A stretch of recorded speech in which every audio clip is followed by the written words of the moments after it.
On a hot January evening in 1941, a small ivory invitation arrived at a colonial farmhouse in the Wanjohi Valley. The handwriting was familiar. The host was familiar. By morning, the man who had sent it lay dead at the wheel of his Buick on a road outside Nairobi, a single bullet through his head. 12 years earlier, the woman who read the invitation had been his wife, the Countess of Erroll, the most photographed bolter of her generation, and the unofficial queen of a private aristocratic colony in the Kenyan highlands. Her name was Idina Sackville, and the body in the car was only the beginning of what she was about to lose. If you like the stories the great houses tried to bury, hit subscribe so the next one finds you. I make these for the people who want the truth behind the portraits, and you are the reason I keep going back into the archives. Chapter 1. The Child Who Watched a Father Leave. She was 8 years old in the autumn of 1901 when her father walked out of the dining room and did not come back for 40 years. The house was the Sackville town address in London. The dining room was lined with portraits, the silver was on the table, and the children, Idina and her younger sister Avis, had been brought downstairs for the family pudding. Idina remembered, decades later, that her father stood up before the pudding was served. He did not raise his voice, he did not raise his hand. He simply put his napkin on the table, looked at his wife, said something quiet that the girls did not catch, and walked out into the hall. They heard the front door open.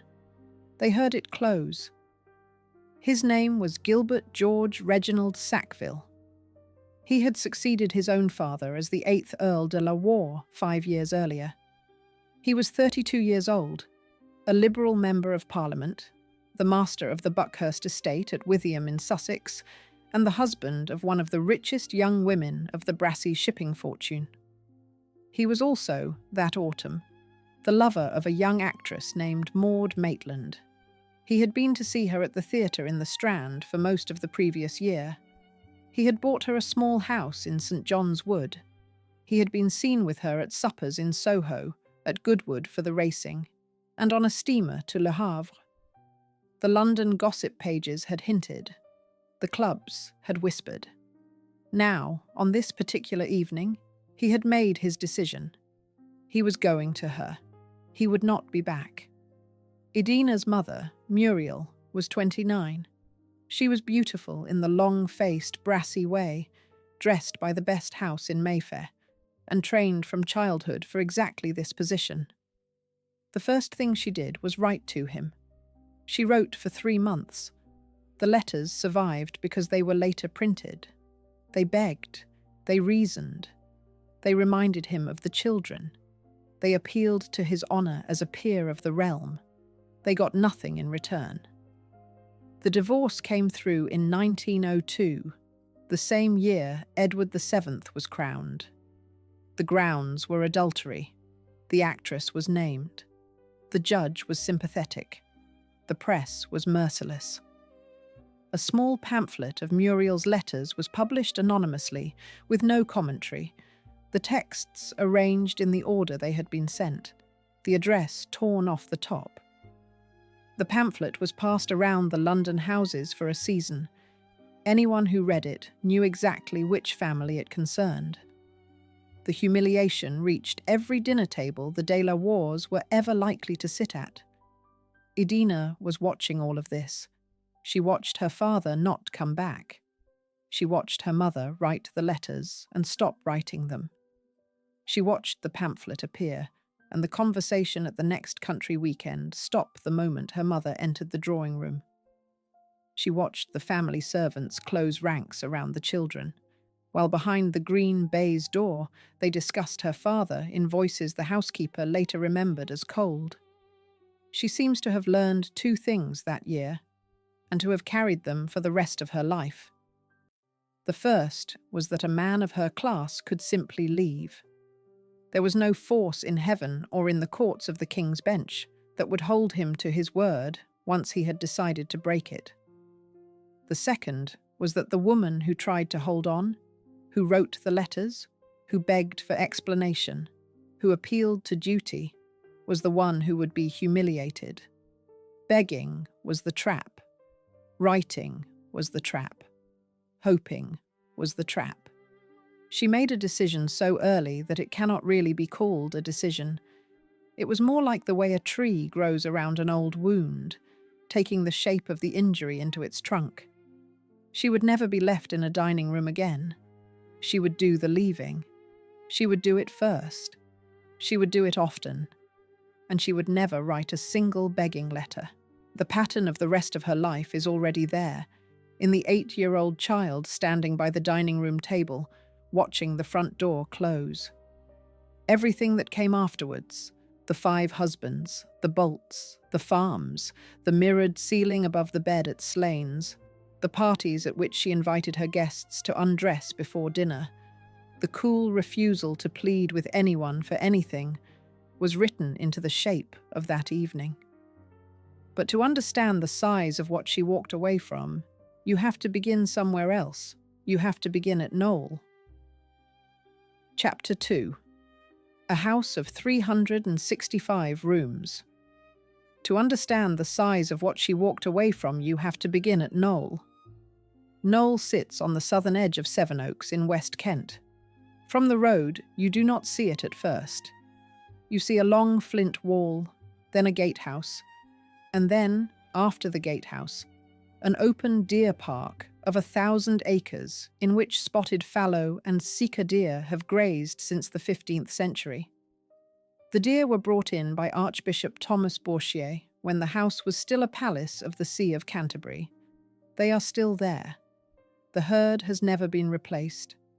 It has simply been added to generation after generation since 1456. The house itself, when it finally appears at the end of the drive, is not quite a building. It is a small town built of grey ragstone, with 7 internal courtyards, 52 staircases, 12 entrances, and a recorded 365 rooms. The figure is more than a flourish. The Sackvilles for centuries pointed to it as a way of saying that the house had a room for every day of the year, a stair for every week, an entrance for every month. Whether or not the count is exact, it produces the right impression. Knole is large enough to contain its own internal weather. Archbishop Bourchier paid £266, 13 shillings and 4pence for the medieval manor on this site in 1456. He spent the rest of his life and a great deal of church money turning it into a palace of state. After the Reformation, it passed through Henry VIII's hands, then through Edward VI's, then through Mary I's, and finally, in 1566, came to Thomas Sackville, the first Earl of Dorset, a cousin of Queen Elizabeth I and her Lord High Treasurer. Thomas Sackville was 70 years old when he began his great rebuilding. He did not see the work finished. His son did. By the time the second Earl of Dorset took possession in 1608, the house had been transformed from a clerical palace into a Jacobean showpiece decorated with the heraldry of the Sackvilles, hung with one of the largest portrait collections in the kingdom, and furnished with a set of state beds that would later be regarded as the finest surviving examples in England. It is impossible to describe the wealth of Knole without numbers, and the numbers are these.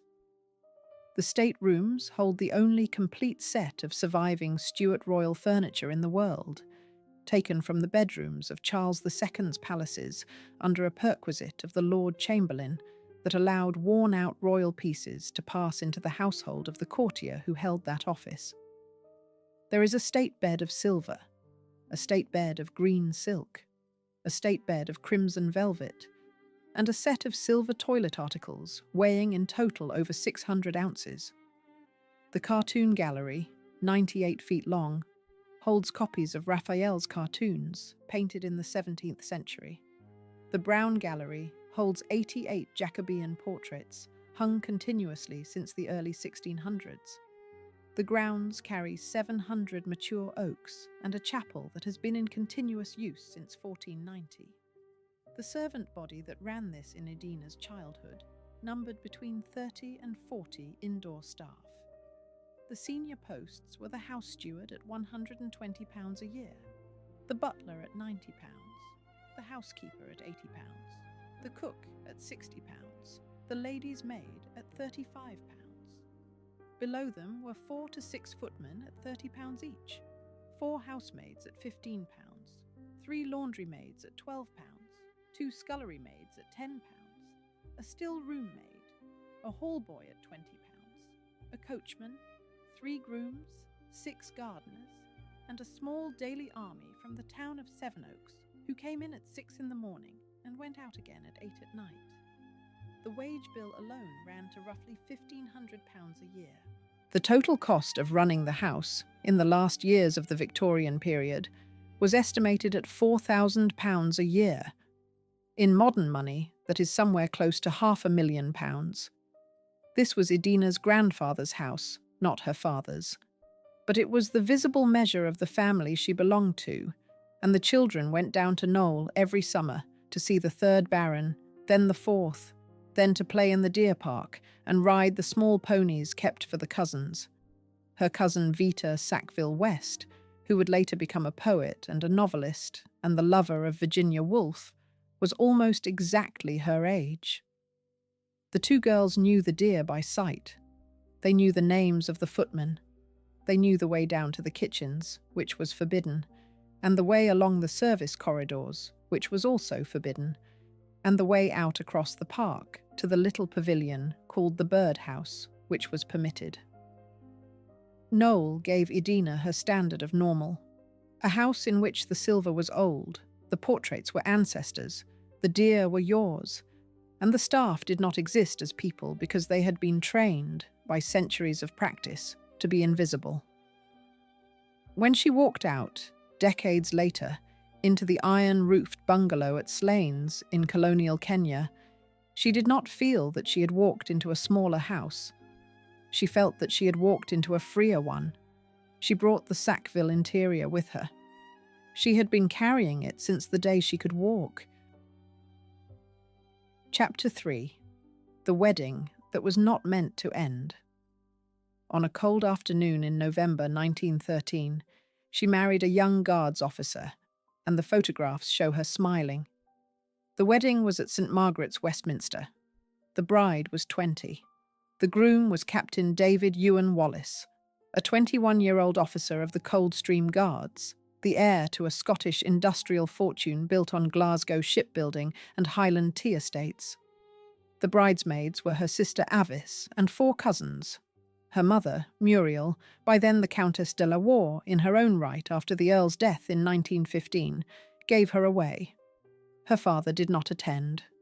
He was living in the south of France with his second wife and was not invited. There were 240 guests.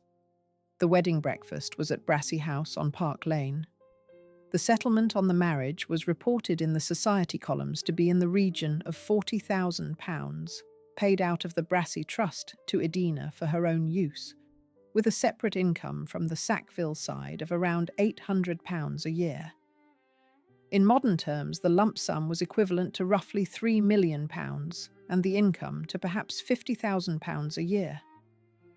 The young couple bought a house in Connaught Place in Bayswater, took on a butler, a cook, 2 housemaids, a lady's maid for Idina, a valet for Euan, a kitchen maid, and a chauffeur, and began a life that ought, by every measure the period understood, to have been one of the great Edwardian success stories. 2 children were born in the first 18 months.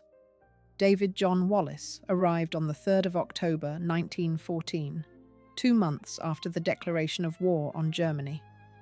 Gerard Euan Wallace was born in the late summer of 1915. Idina was a mother twice over before she turned 22. Then the war took Euan. He went out to France with the 1st British Expeditionary Force in 1914 and was attached to the staff in the autumn of 1915 after a wound at Loos. He came home on leave perhaps 4 times in the next 3 years.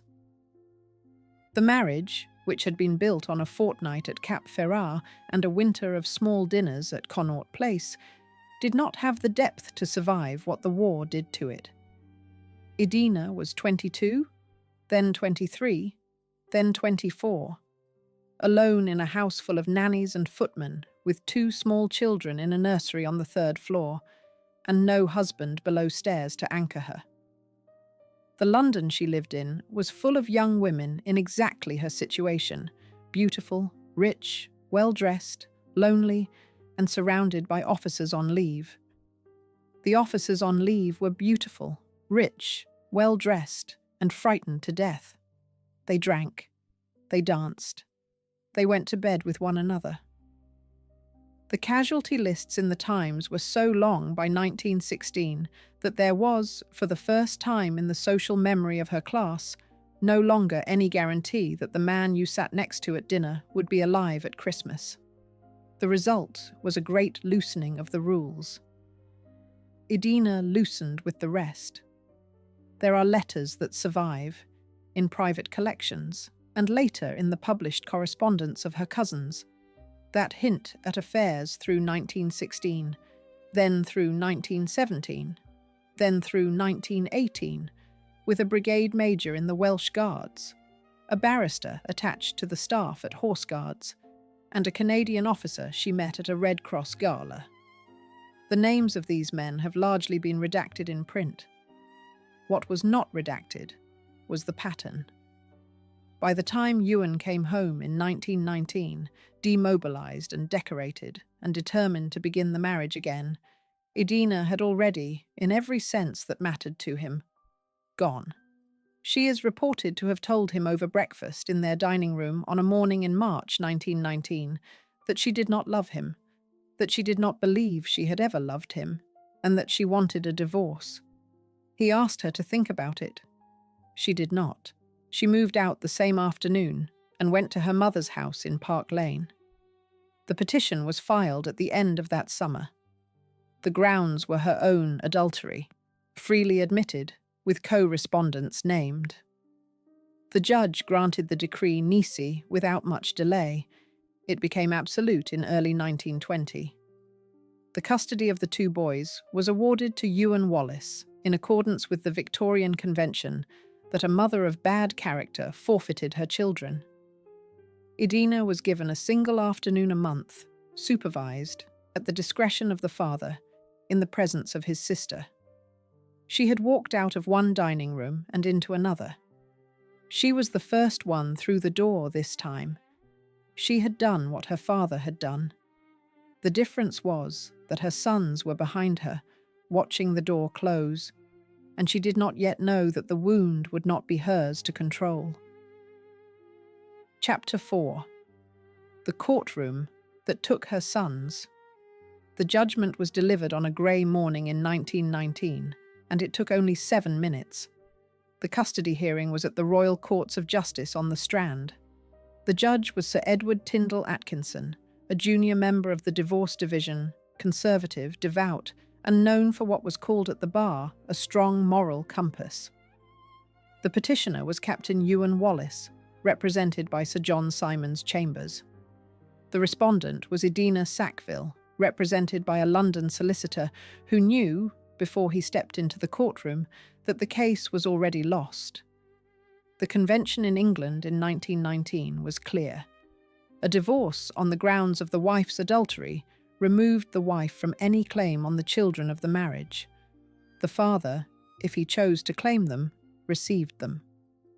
The mother received whatever access the father, with the court's blessing, was willing to grant. It was not law. It was custom. It was nearly always followed.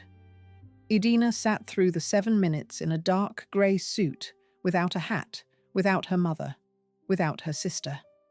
She did not speak. She had not been called to speak. The solicitor she had hired made a quiet plea for joint access. The judge made a single observation, which was that the petitioner had served his country with distinction throughout the war, while the respondent had not served anyone at all, and ruled accordingly. Sole custody to Captain Wallace.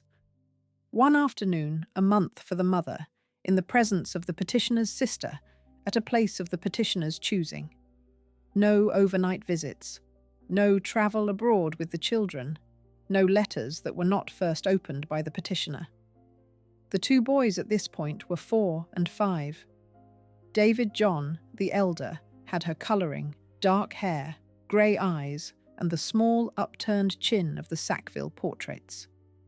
Gerard, the younger, looked more like his father. Idina had not seen them every day of their lives, even before the divorce, because their daily care was conducted by a Norland nanny in a nursery, to which she went only at certain hours.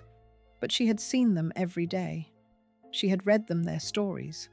She had watched them learn to walk. After the judgment, she would see them 11 afternoons a year, for 2 hours each, in a drawing room in Belgravia, with Euan's sister sitting in the corner pretending to read. She did not break in the courtroom. She did not break when the solicitor came out into the corridor afterwards and told her that there was no realistic appeal. She did not break when she went back to her mother's house and was told, with great tact, by Muriel, that the family would stand by her. She had spent her life preparing not to break. She broke later, alone, in her bedroom in Park Lane, with the door locked and a chambermaid weeping outside. The chambermaid told her own daughter about it 40 years later. There was no other witness. The next morning, Idina got up, dressed, and began to plan the rest of her life. She would not stay in London. She would not stay in England. She would go where the marriage market had not yet calcified into a social system that could destroy her again. She would go to somewhere new. She had read about Kenya in the field. She had cousins who had taken up land grants in the Highlands. She had met a man at a dance in Cadogan Square in the spring before the trial. A tall, sun-browned, recently widowed colonial settler named Charles Gordon, who owned a coffee farm at Slains in the Aberdare, and had asked her, half joking, whether she would consider coming out to see it. She married him in 1920. The ceremony was small.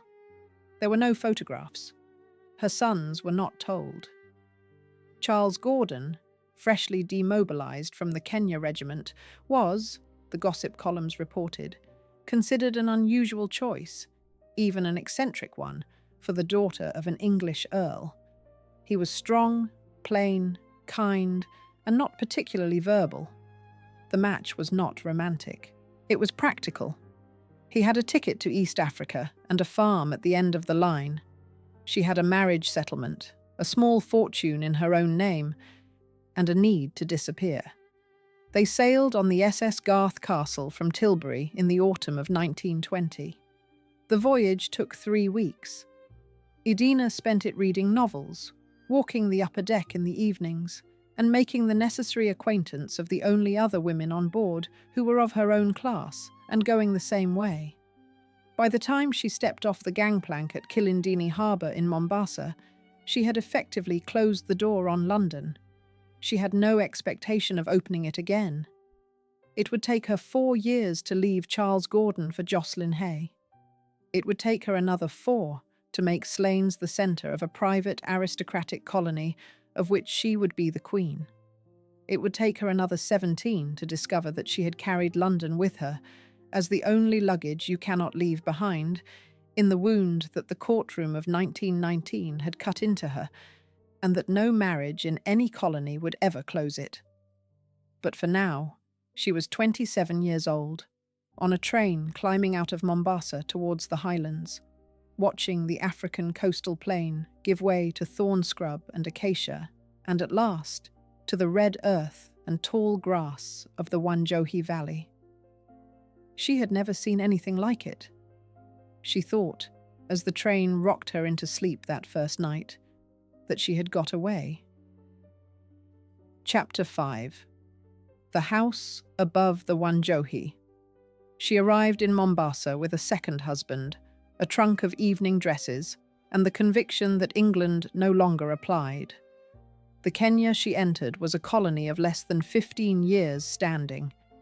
The British East Africa Protectorate had been declared in 1895.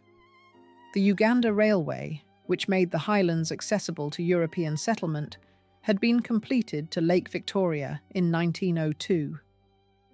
In the years between 1902 and 1915, the colonial administration in Nairobi had set aside several million acres of the central highland country for European farmers. The land was taken on long leases, at preferential prices, from the people who had used it for centuries.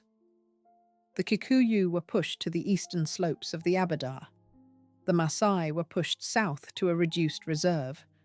The Nandi were pushed further west. The Wanjohi Valley, the small high green river basin behind Mount Kipipiri, where Idina and Gordon would build slains, had been Kikuyu grazing land within living memory. Charles Gordon's farm sat at about 7,000 feet on a south-facing slope of the Aberdare Range.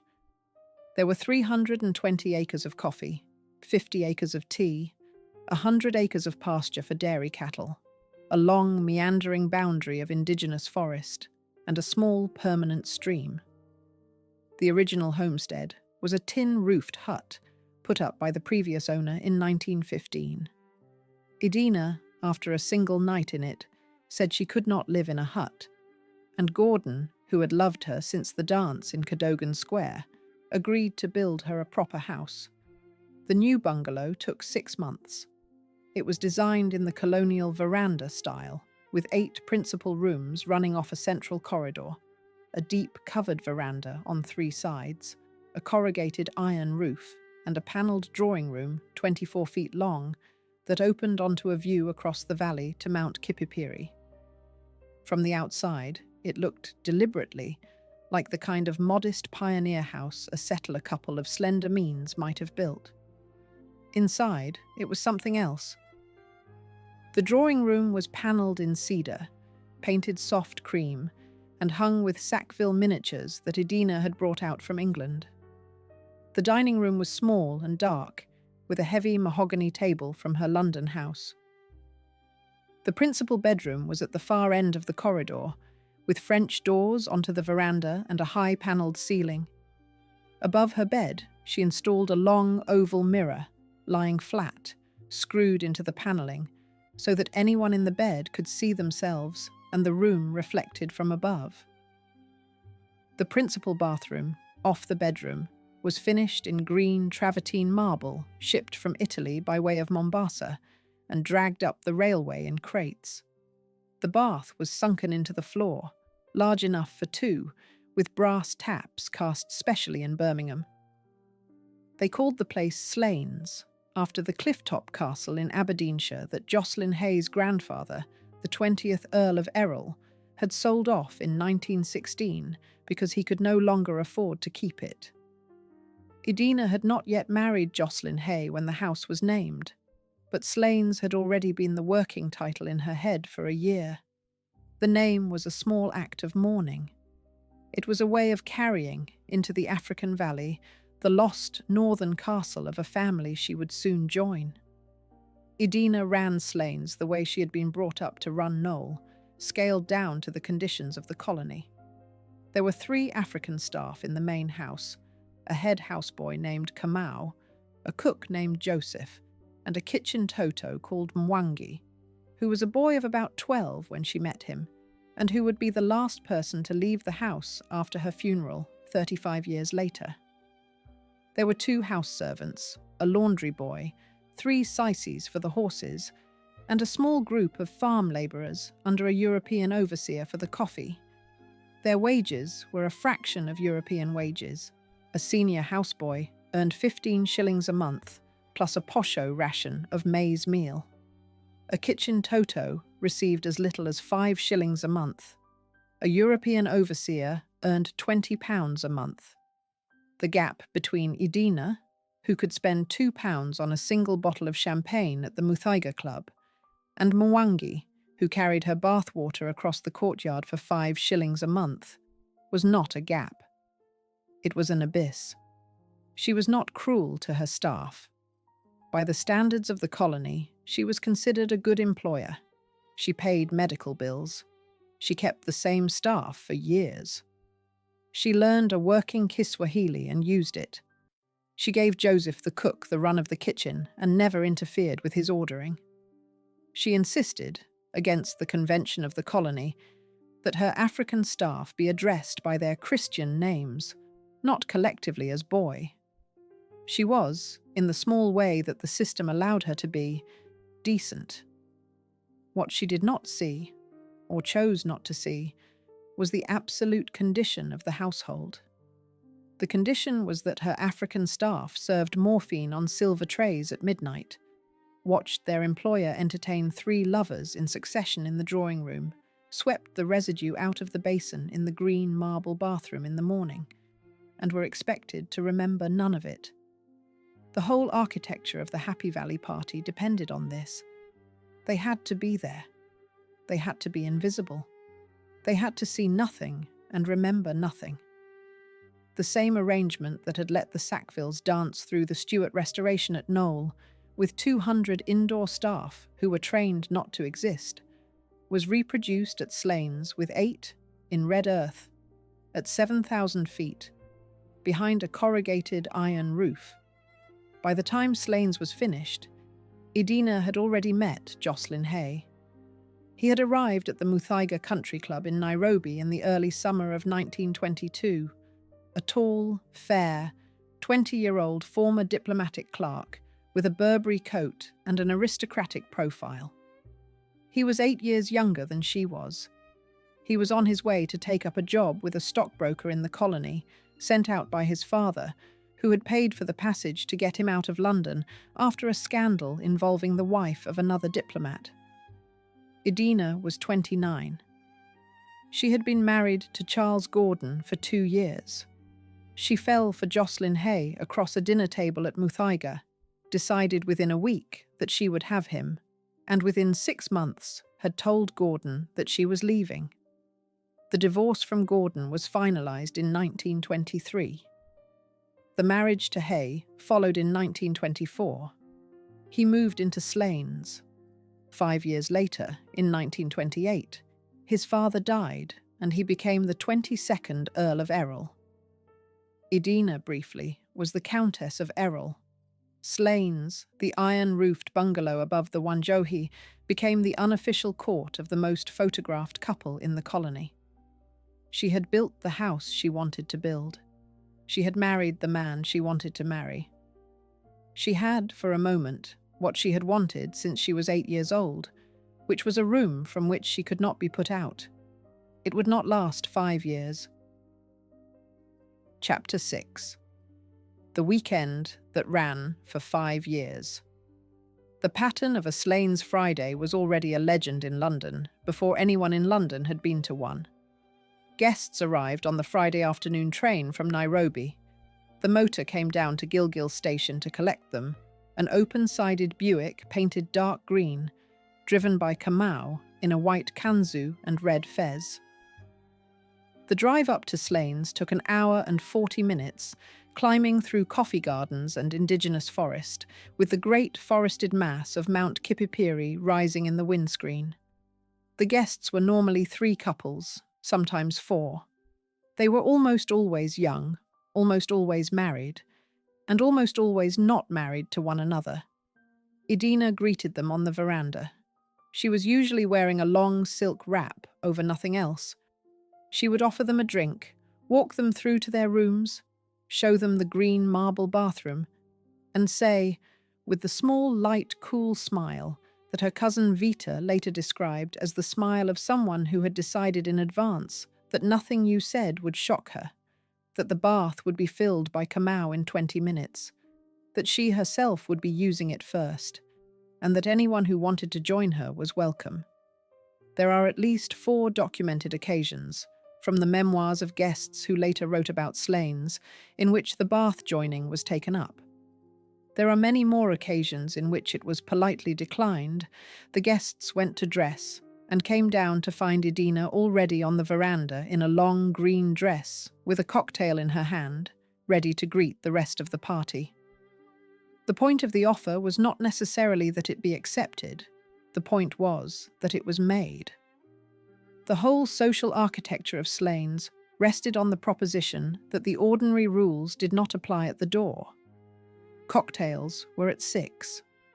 Dinner was at 8, served in the small dark dining room by Joseph and 2 house servants in white kanzus. The food at Slains was, by every account, excellent. Joseph had been cook to a French missionary doctor before he came to her, and he produced a French country menu of soup, a fish course of trout from a nearby stream, a roast leg of lamb or a partridge in season, a salad of fresh greens from the kitchen garden, and a cheese board of European cheeses ordered up from Nairobi. The wine was good Bordeaux, brought up from Mombasa in a small crate every 2 months. Idina ate sparingly. She drank her champagne first and her claret in small sips. She watched her guests across the candles. After dinner, the gramophone went on. The drawing room rugs were rolled back. The cocaine, in a silver box on a side table, was made available to anyone who wanted it. The morphine, in a small Wedgwood dish, sat next to it. Idina herself was a regular but careful user, in the way that several aristocratic women of her generation were careful users, dosing herself with small quantities of both substances for what she described as her nerves and for what was probably menstrual pain. The harder users in the party were others. The dancing went on until midnight, the pattern that comes up again and again in the surviving accounts, in the memoirs of Diana Caldwell, in Francis Osborne's reconstruction from family letters, and in the contemporary gossip columns from London that printed sanitized versions of what they had heard, was that around midnight the dancing would stop, the guests would be invited to sit, and Idina would propose what she called a small game. The game, in its simplest version, was that the men would draw straws or matchsticks or whatever was to hand. The winner would choose his partner for the night, then the next, and so on. There were other versions. There were rotation systems based on dance partners. There were silent signals from the hostess. The point in every version was the same. By 2 a.m, every guest at Slains had ended up in a bedroom that was not the one they had begun the evening in. The point of the Slains weekend was not necessarily that it was hedonistic, although it was. The point was that it was structured. It was a small private ritual, attended by the same 40 or 50 people across the years, in which the central act was the public, formalized exchange of marital partners. It was, in a sense, a parody and an inversion of every value the Edwardian country house had stood for. At Knole, the central public ritual had been the family dinner, with the husband at the head of the table and the wife at the foot and the silver between them. At Slains, the central public ritual was the dissolution of every marriage in the room. Idina had not done this by accident. She had built it. She had organized it. She had named the houses for it. She had selected the guests for it. It was the work of her life. The satellite of all this, the institution that kept Slains tied to the rest of the colony, was the Muthaiga Country Club. Muthaiga sat on the northern edge of Nairobi, 15 minutes by car from the city centre, painted pink, with a long colonnaded veranda, a polo ground, a swimming pool, and a bar that the writer Caroline Elkins would later call the Moulin Rouge of Africa. The club had been founded on New Year's Eve 1913 by the Honourable Berkeley Cole and a small group of Anglo-Irish settlers. By the mid-1920s, it was the unofficial parliament of European Kenya. Decisions on land, on labour, on tax, on the treatment of the African population were taken, informally, over pink gin at the bar at 6 p.m. Idina was there most weeks. She was usually the centre of the room. The peak of all of this was 1928. Jocelyn Hay's father died in November of that year. He inherited the earldom. Idina became, on paper, the Countess of Erroll, Her photograph appeared in the Tatler and the Bystander. Her dresses were ordered from a Paris house and shipped out by sea. She had a daughter by Hay, a small bright girl called Dinan, who was raised at Slains by an English nanny and would, mercifully, be the one child that Idina would not lose to a court or a war. She was 35 years old, the chatelaine of Slains, the queen of the Wanjohi, the centre of every party in the colony, photographed for the London papers, written about under hints in 3 novels in print, beautiful in an angular, androgynous way that the late 1920s had suddenly decided was the new style of beauty. She had, for one summer, exactly what she had been building since she was 8. Then, in the early spring of 1929, Jocelyn Hay began an affair with Mary Ramsay Hill, the wife of an English settler who had a coffee farm in the next valley. By the autumn of that year, he had left Slains and was living openly with her. The Erroll family lawyers wrote to Idina in October to begin divorce proceedings. The decree absolute came through in 1930. She had been left, again, by a husband she had taught herself never to need. The mirror above the bed reflected an empty room. Chapter 7. When the money stopped. The first cable from London arrived on the morning of the 25th of October 1929. It was a single sentence, sent by her mother's solicitor at the Brassey Trust, and it said only that the New York Exchange had collapsed the previous afternoon. The cable was followed within 48 hours by a longer letter from her uncle at the family bank, explaining that the Brassey holdings, like every other private fortune in England, were heavily invested in American railway stock, mining stock, and the shares of the great New York investment banks. The letter could not yet say how much had been lost. It could only say that the trust income for the next quarter would be cut by half as a precaution, and that further reductions should be expected. For most of her life, Idina's relationship with money had been a relationship of confidence. The money had always been there. The Brassey Trust paid quarterly. The Sackville settlements paid on the regular days. The marriage portions arrived in trunks of paperwork before each wedding. She had spent like a person who had never had to consider that the figure at the bottom of the page might change. After October 1929, she had to consider it. The crash of 1929 has 1,000 histories, and most of them are about Wall Street. The history that mattered for Idina was the way the crash rolled outwards along the global commodity chains, until, by the spring of 1930, it reached the highlands of Kenya. The Kenyan colony, like every other colony in tropical Africa, ran on a small set of agricultural export commodities. The most important of these was coffee. In October 1929, the price of Kenyan coffee on the London market was around 2 shillings a pound. By the autumn of 1930, it was 1 shilling and 3 pence. By 1932, it was 7 pence.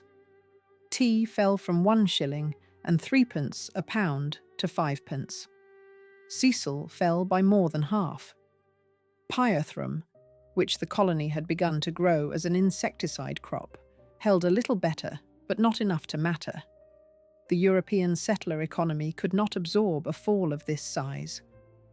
The farms had been bought on long mortgages from Lloyds and Barclays.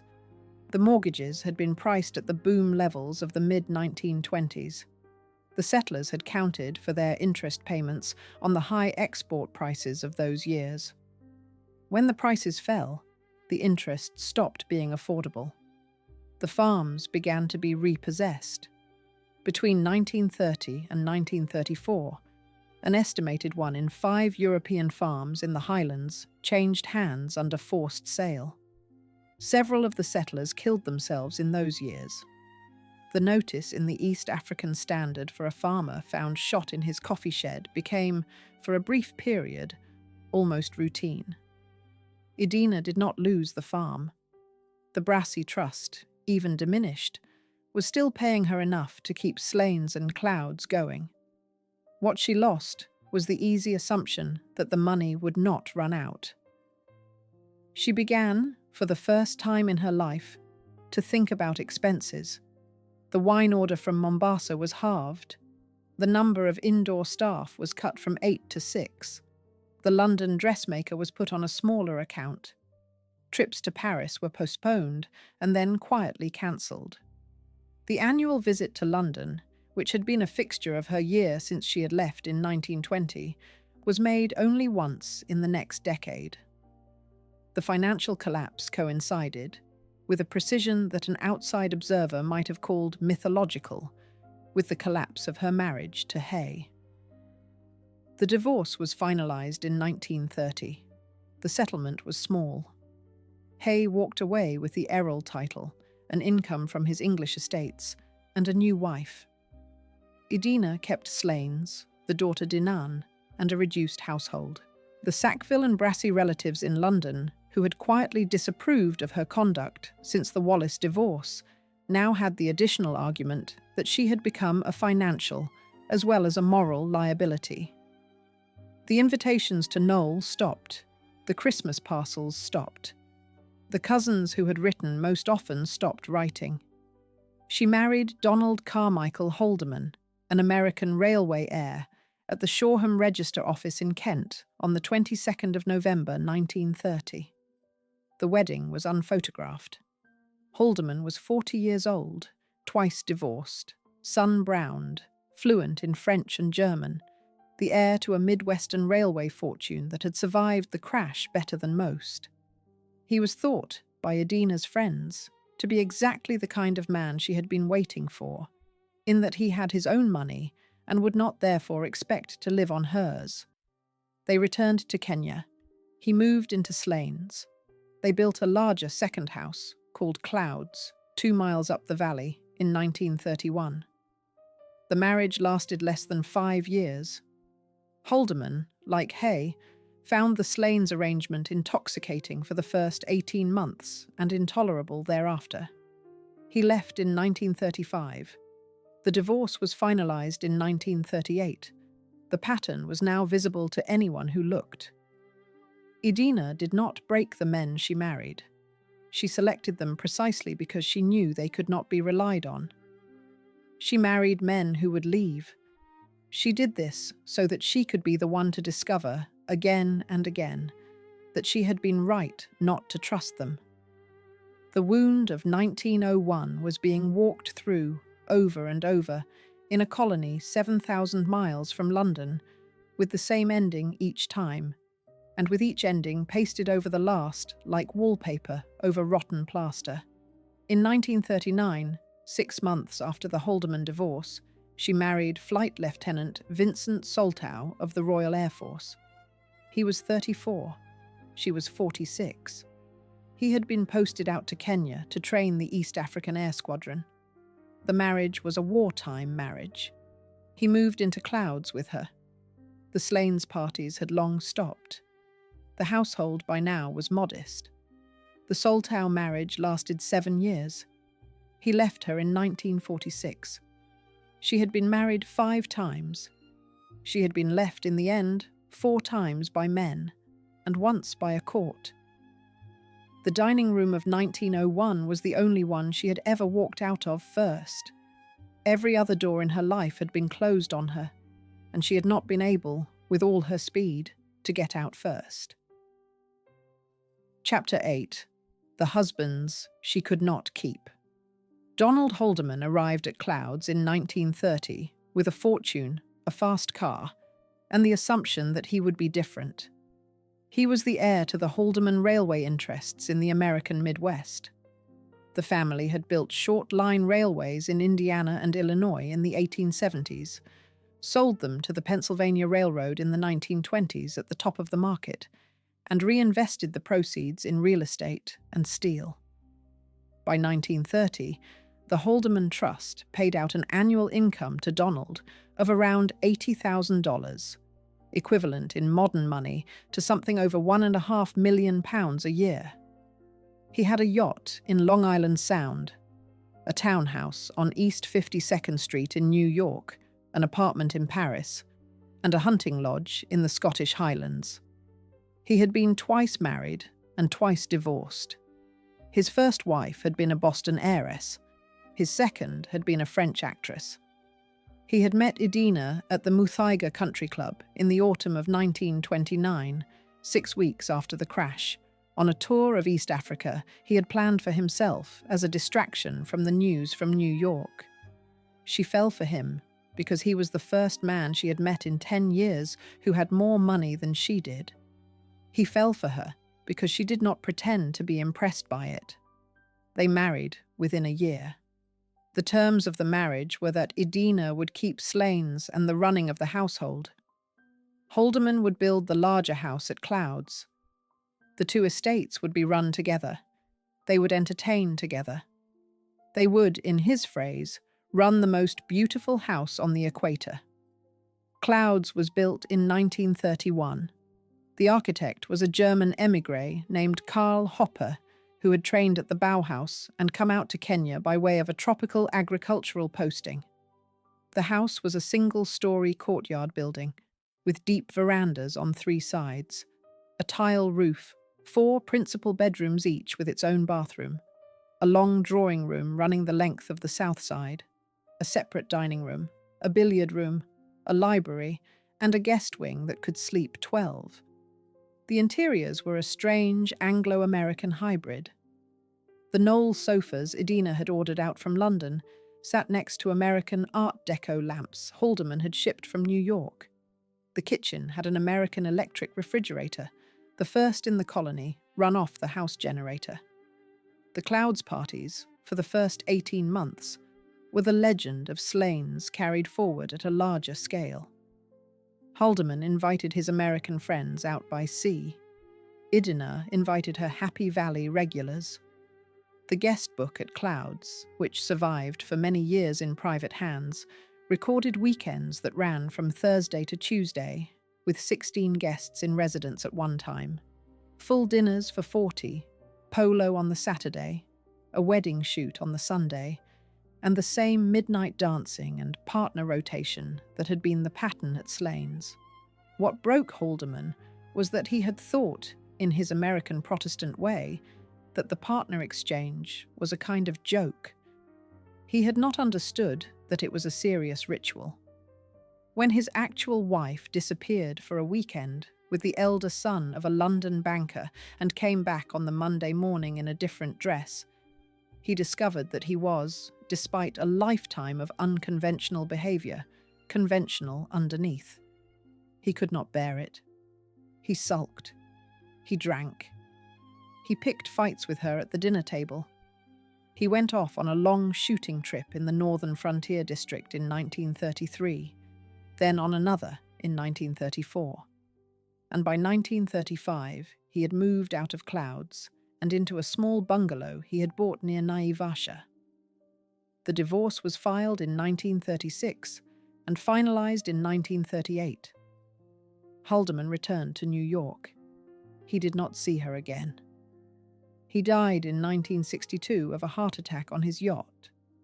Vincent Soltau was a different man and a different proposition. He was a regular Royal Air Force officer who had come up through grammar school and the Cranwell College. He had no money beyond his service pay. He had no aristocratic background.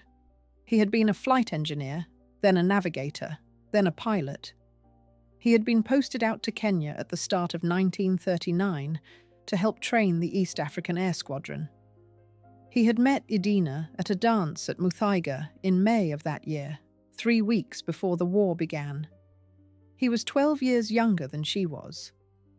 The marriage was a small wartime ceremony at the Nairobi Registry Office in September 1939. He moved into Clouds. The big parties had stopped by then. The Happy Valley world was thinning. Petrol rationing made the long drives impractical. Several of the regulars had gone home to England for the war.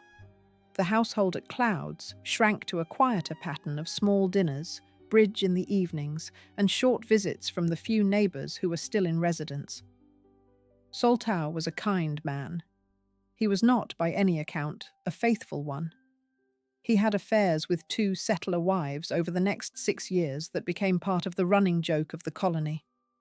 Idina did not, by all accounts, mind very much. She had moved past the point of minding. She drank more in this period than she had done before.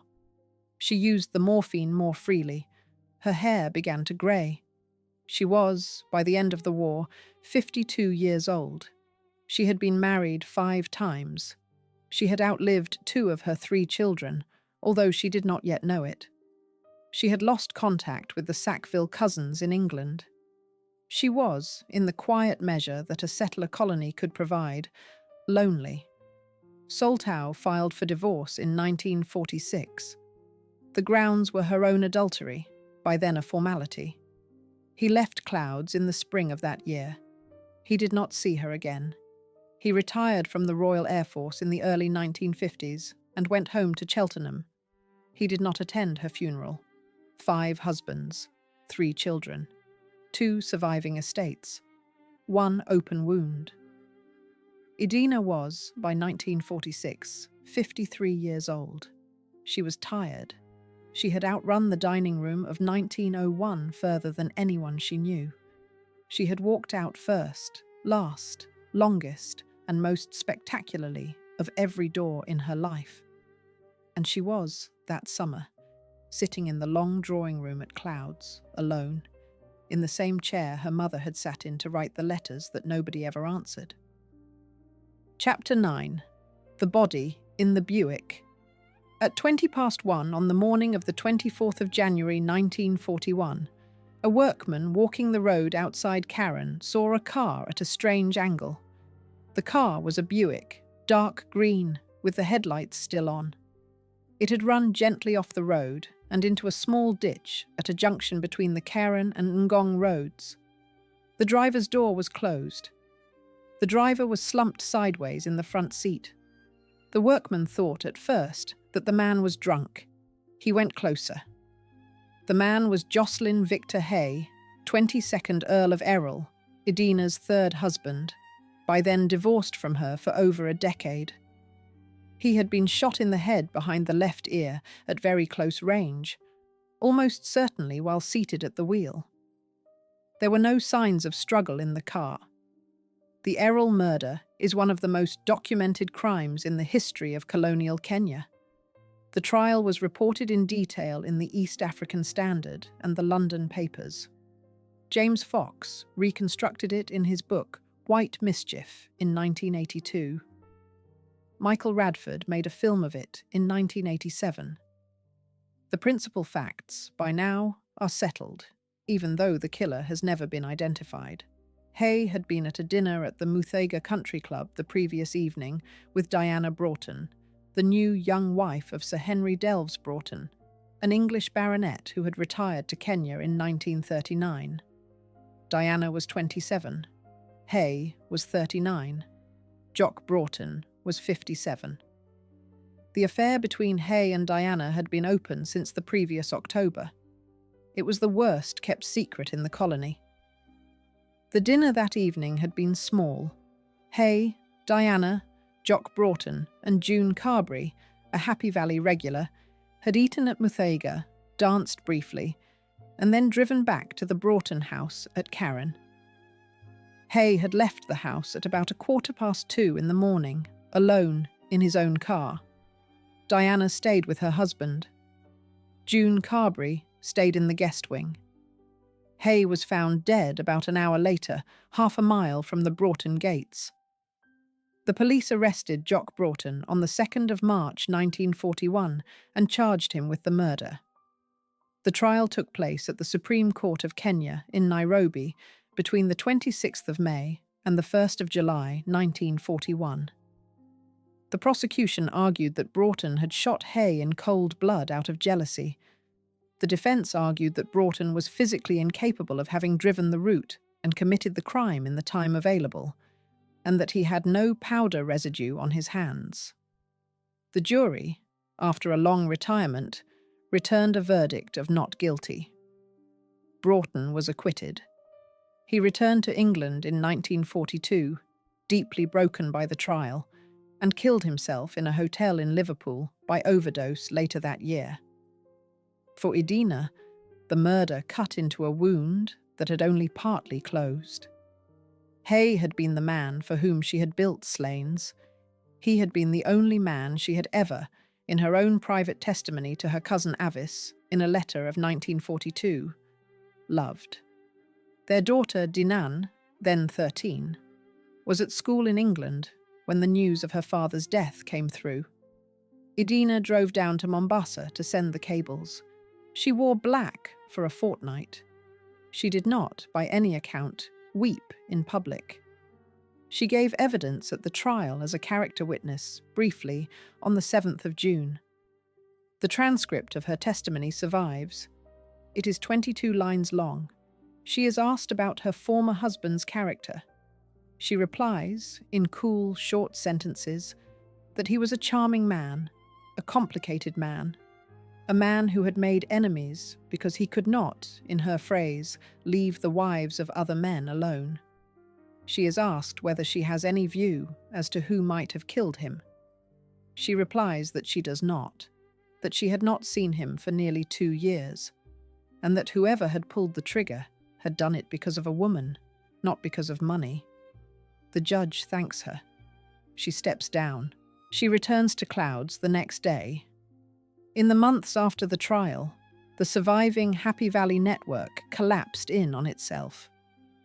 Alice de Janse, who had been one of Idina's closest friends and the most beautiful and most troubled woman in the set, overdosed at her farm at Wanjohi in October 1941. The verdict was suicide. She left a short note, which began with the sentence that the world had become too dark for her. Jock Broughton, as already noted, killed himself in Liverpool in 1942. June Carberry left for England and did not come back. Diana Broughton remarried twice and moved to South Africa. Of the principal regulars at Slains in the summer of 1928, fewer than half were still alive at the end of 1942. Idina did not collapse. She narrowed. She gave up the formal parties. She gave up the long weekends. She gave up, for the most part, the trips to Muthaiga. She kept Clouds open, with a reduced household, for small lunches with the few neighbours she still saw. She rode in the early mornings, walked through the coffee in the afternoons, and sat in her drawing room in the evenings with a book and a glass of claret. The colony around her was changing. The war had taken the younger men. The settler economy was reorienting. The first stirrings of the African political organisation that would lead to the Mau Mau uprising in the early 1950s were beginning, although Idina did not, in any letter that survives, mention them. She was, by this point, no longer the queen of anything. She was a divorced peeress in her 50s, in a house in a valley, in a colony that no longer had a clear future, in a world that no longer remembered why she had been famous. She had outlived the central man of her life, and the central social world she had built around him, and the central ambition that had got her out of London in the first place. She had, in the end, walked all the way out of the dining room, and discovered, on the veranda of Clouds in the evening light, that there was no one left in any of the rooms she had walked into. Chapter 10. 2 telegrams from the Mediterranean. The first envelope reached her in 1943, the second in 1944, and she tore them both up. The first telegram came from the War Office in London, addressed care of the Brassey Trust, forwarded to the General Post Office in Nairobi, and then sent by motorcycle dispatch up to Clouds. It arrived on a hot afternoon in September 1943. The wording was the standard formula. It regretted to inform her that her son, Gerard Euan Wallace, captain, the Welsh Guards, attached to the Long-Range Desert Group, had been killed in action in North Africa in early August. The date was approximate. The body had not been recovered. The personal effects would be returned to Captain Wallace's next of kin, which was given as his father. She was not the next of kin. She had not been the next of kin since the custody ruling of 1919. The telegram had been sent to her only as a courtesy, on the application of her sister Avis, who had asked the War Office to inform her directly because she had been afraid that Idina would otherwise learn about it from a newspaper. The second telegram came almost exactly a year later, in late August 1944. The wording was again the standard formula. It regretted to inform her that her son, David John Wallace, Major, the Welsh Guards, attached as a liaison officer to the 10th Greek Division of the Greek Resistance Forces in occupied Greece, had been killed by enemy action on the 8th of August. The date this time was exact. The body had been recovered. He had been buried with full military honours at a Commonwealth cemetery near Athens. He had been awarded a posthumous military cross. He was 29 years old. The mother who tore up the telegrams was 51. She was sitting on the veranda at Clouds with a glass of cold tea when the second envelope was brought to her by Kamau. She read it twice. She did not speak. She handed it back to him. He folded it carefully and put it in his pocket. He stood beside her chair for a long time without moving. When at last he asked her, in Kiswahili, whether she wanted him to bring her anything, she shook her head and said no, that she wanted nothing. She went to her bedroom and did not come out until the next morning. The reconciliation with David John had only just begun.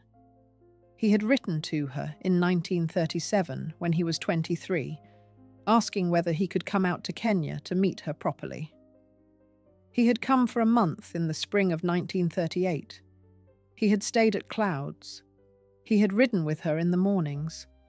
He had been, by all the accounts of the staff who remembered him, careful, polite, observant, and very nervous.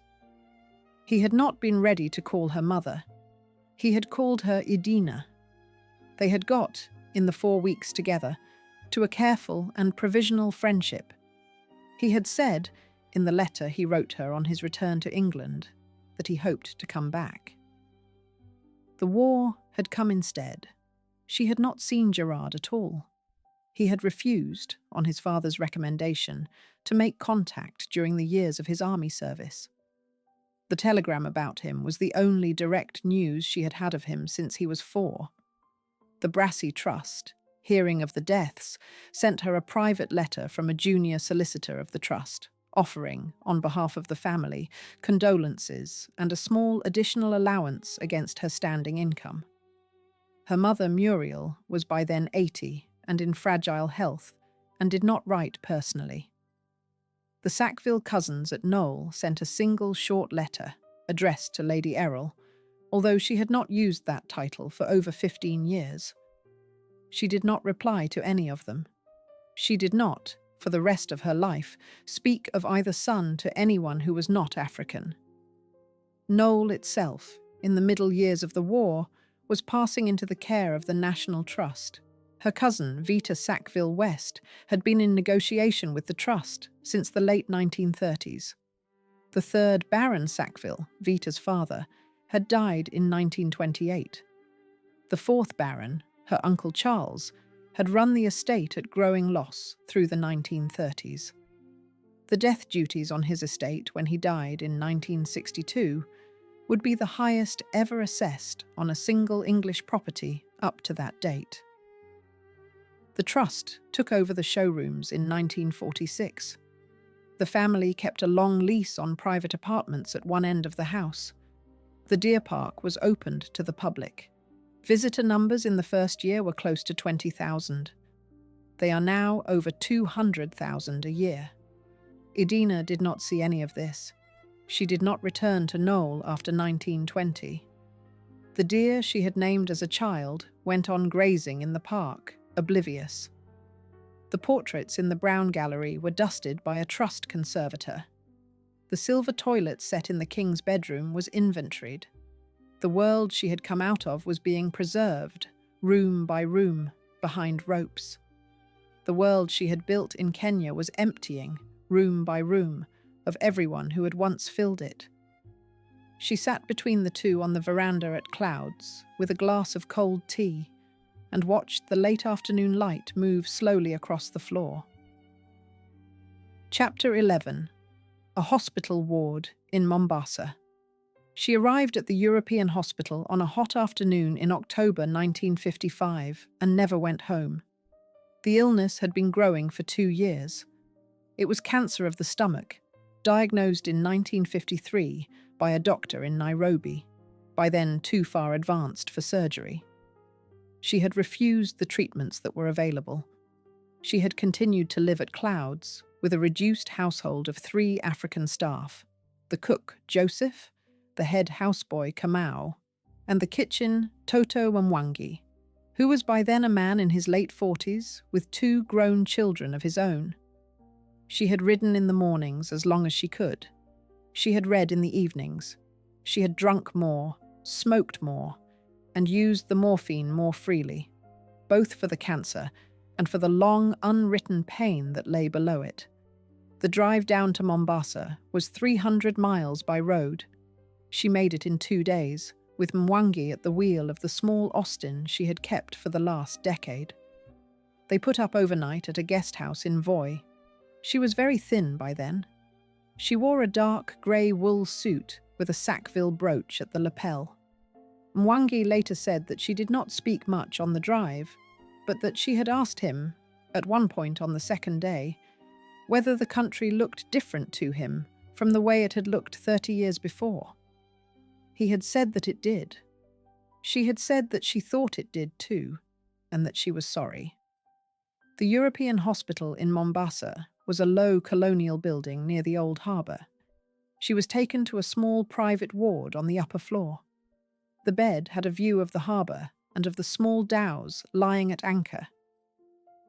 The matron remembered, in an interview given to a Kenyan newspaper many years later, that the patient had been quiet, polite, and very thin, and that she had refused all visits from English residents who came up to the hospital to pay their respects.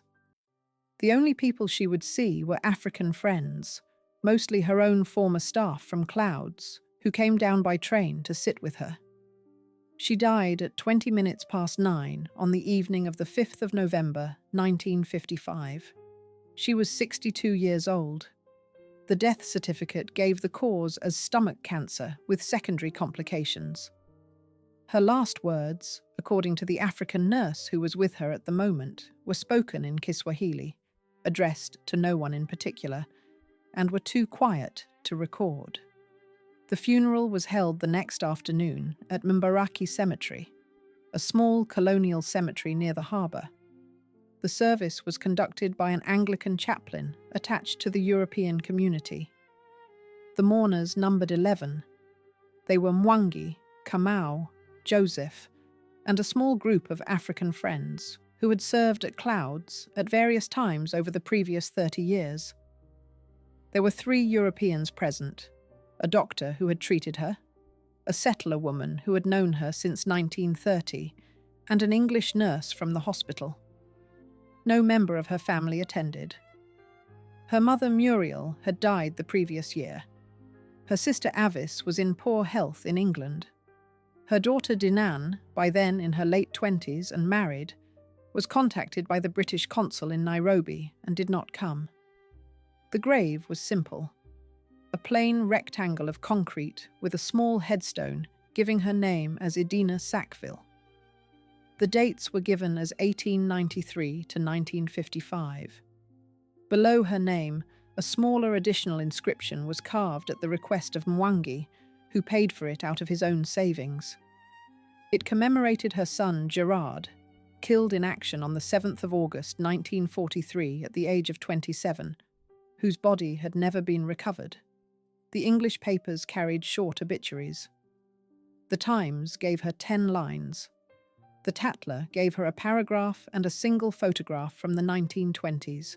Time magazine in New York, in a slightly longer piece, described her as the woman who had lost 2 husbands to other women, 3 children to courts and to war, and the rest of her life to her own choices. The Sackville cousins in England did not write to Avis. Knole did not lower its flag. The grave was tended for the next 27 years by Mwangi, who walked down to Mbaraki Cemetery every Sunday for as long as he could. After Mwangi's death in 1982, the grave was looked after by his daughter Wanjiru, who had grown up at Clouds as a small child, and who remembered from the veranda the cool, light voice of the woman she called Lady Idina, speaking to her father in the kitchen on a hot afternoon. The Bibi who had walked out of the Sackville dining room in 1901 had been buried, finally, 54 years later, in red African earth, by a small group of staff who had known her better than any of her own family. The pattern of her life was complete. The pattern, in the end, was not what anyone in London had thought it was. Chapter 12. The houses she left behind. There are 3 houses you can still stand inside today if you know where to go, and each one tells a different part of what she was. The first is Knole. It is 15 minutes by train from London Bridge to Sevenoaks, then a short walk up through the town. The deer are still in the park. The same families of fallow and sika that her great-great-grandfather kept have grown into a herd of around 350 animals, fed in winter by the trust gardeners, photographed every morning by visitors. The staterooms are open. The cartoon gallery, the brown gallery, the silver Stuart bed, the spangle bedroom, the king's bedroom, all are visible from a carefully marked route behind low ropes. The 14th century chapel is in continuous use. The Sackville family retains a long lease on private apartments at one end of the house, where the current Lord Sackville lives with his family. Idina's portrait hangs in a small side room. The label is brief. It identifies her by her maiden name. It mentions the marriages. It does not mention the morphine, the parties, the lost sons, or the grave at Mbaraki.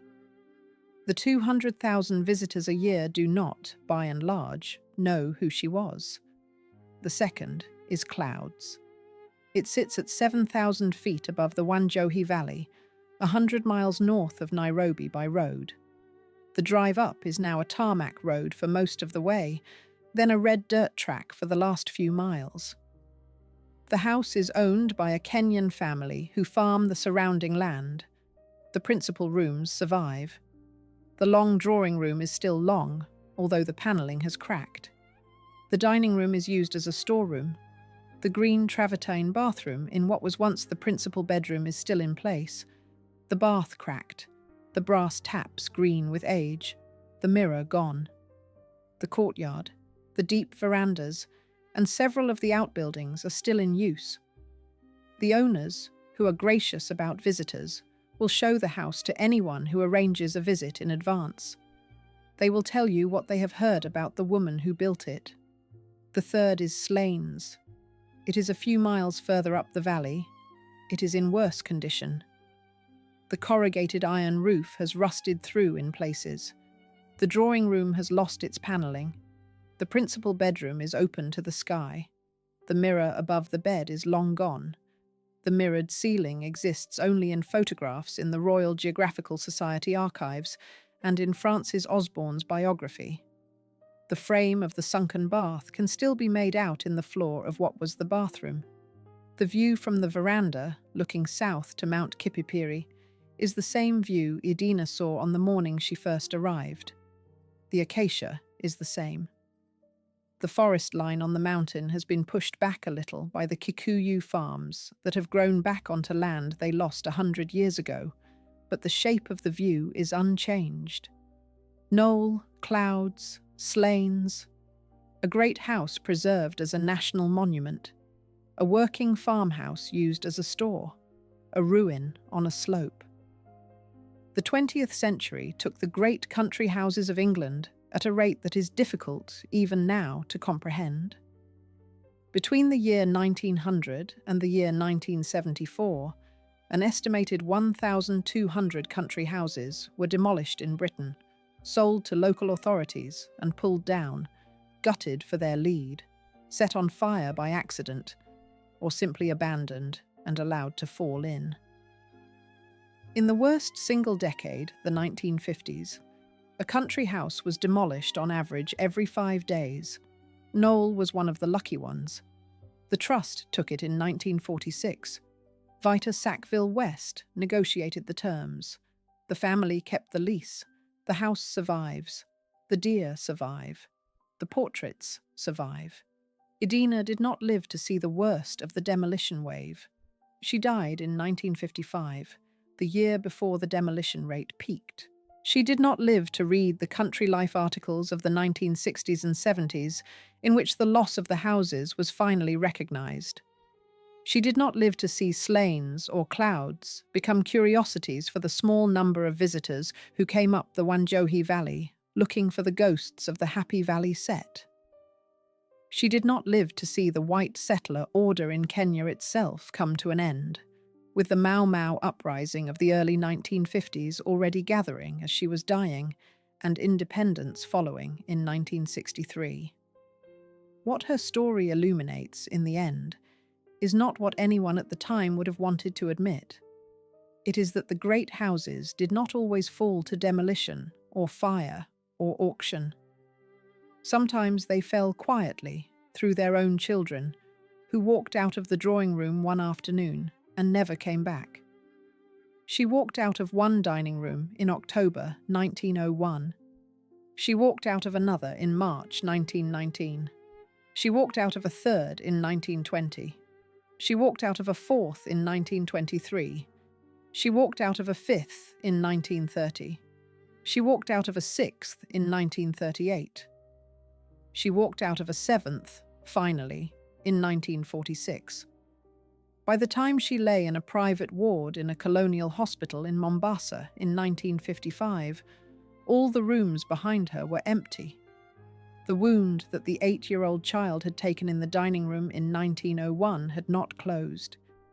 It had simply travelled, with her, around the world, until at last there were no more rooms to walk into.